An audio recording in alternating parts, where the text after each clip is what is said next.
안녕하십니까 유튜브 시청자 여러분, 코트라 프랑크푸르트 IP데스크 담당하고 있는 이동희 소장입니다. 지난 영상에 이어 이번 시간에는 독일 디셀도르프에 근무하고 계시는 이동준 변호사님을 모시고 지식재산권 침해에 대한 주제로 이야기를 나누어 보도록 하겠습니다. 제 옆에 이동준 변호사님 나와 계시고요. 변호사님 간략한 소개 부탁드리겠습니다. 안녕하십니까. 저는 이동준 피터리 변호사라고 합니다.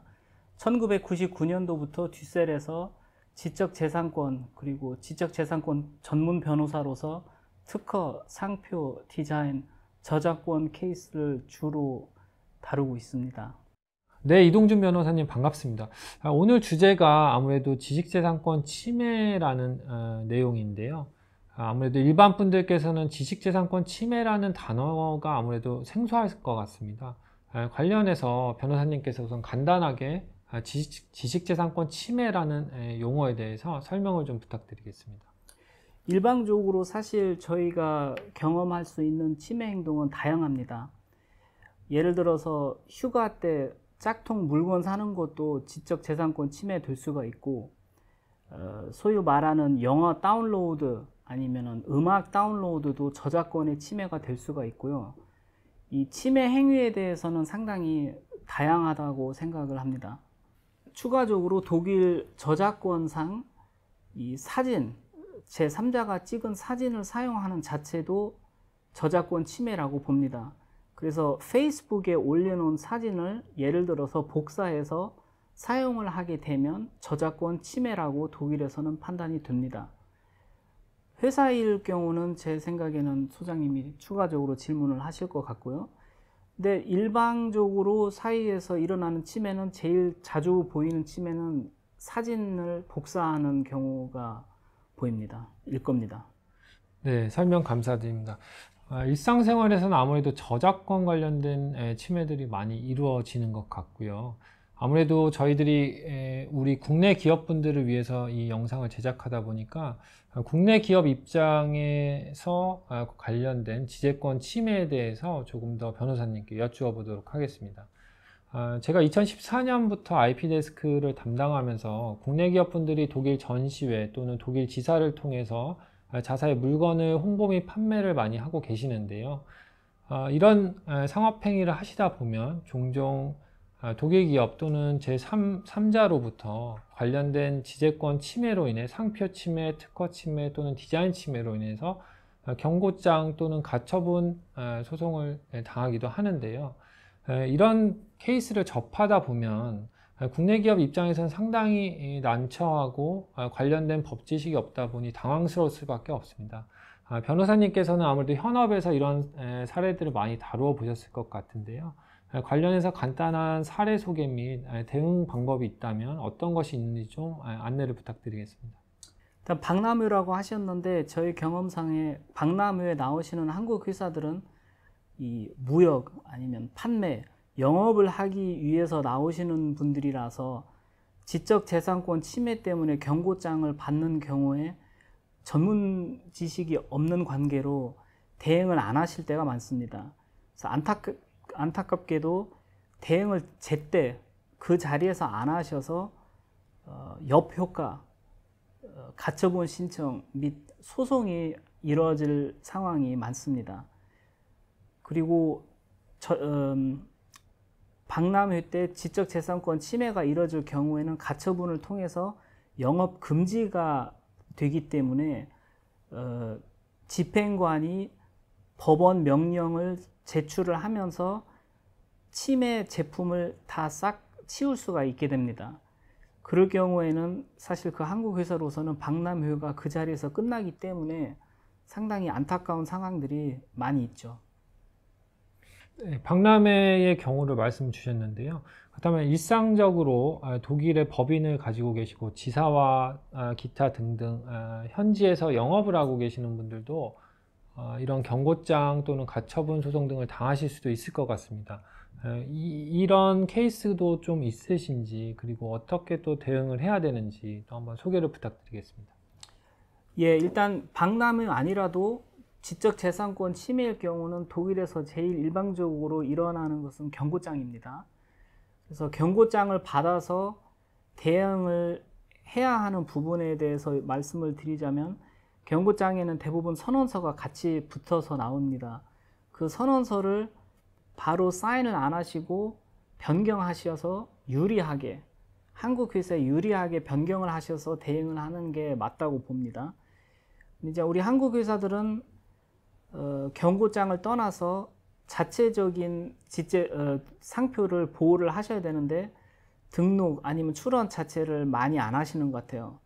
그래서 독일에 진출하시는 시점 아니면 준비하시는 시점부터 지적재산권 보호에 대해서 준비를 하시고 대응을 하시는 게 맞다고 보입니다. 특허 같은 경우 기술적인 면에서는 일단 상담을 받으셔서 독일에다가도 아니면 유럽에 특허 출원을 하시는 게 좋다고 생각을 합니다. 네, 답변 감사드립니다. 경고장 같은 경우에는 모든 분들이 뭐 아시겠지만 해당된 지재권 침해 행위의 중단 및 관련된 손해배상 뭐 이런 것들의 내용들이 있을 것 같은데요. 종료 통지 선언문에는 보통 어떠한 내용들이 들어가게 되나요, 변호사님? 종료 통지서엔 대부분 집중적으로 내용이 4가지가 있습니다. 첫 번째는 침해 행위를 인정하는 내용, 두 번째, 침해 행위를 다시 할 경우에는 페널티를 지불하는 인정 내용, 세 번째, 앞으로 손해배상 청구를 하기 위한 정보 확보 인정, 그리고 네 번째로는 반대측 변호사 비용 부담하는 인정 내용, 그 4가지가 메인이라고 생각합니다. 네, 아무래도 그 4가지 사항에 대해서 법률적인 지식이 없다면 현지 전문 변호사분을 통해서 관련된 서류들을 수정 및 보완을 해야 될 것 같고요. 네, 그러면 변호사님, 지금까지 저희들 지재권 침해 대응에 대해서 이렇게 얘기를 하고 있는데, 변호사님이 직접 현장에서 이렇게 목격하시고 이렇게 지원을 드린 그런 한국 기업의 사례가 있으면 하나만 좀 부탁드리겠습니다.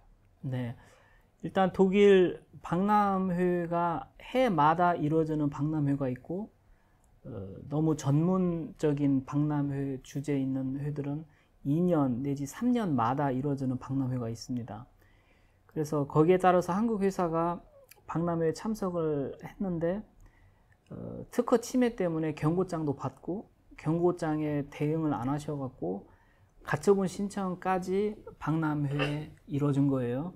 근데 그 가처분 신청에 대해서도 이제 박람회가 끝나면은 한국 돌아간다 생각을 하시는 관계로 대응을 안 하셔갖고 3년 있다가 같은 박람회에 재참석을 하실 때 그때 그 가처분 근거로 다시 집행이 되었죠. 그래서 그 안타깝게도 부스에 있는 모든 제품을 압수를 하고 올해도 그 참석했던 직원들의 랩톱까지 압수가 되어갖고 박람회가 사실은 첫날에 끝났죠.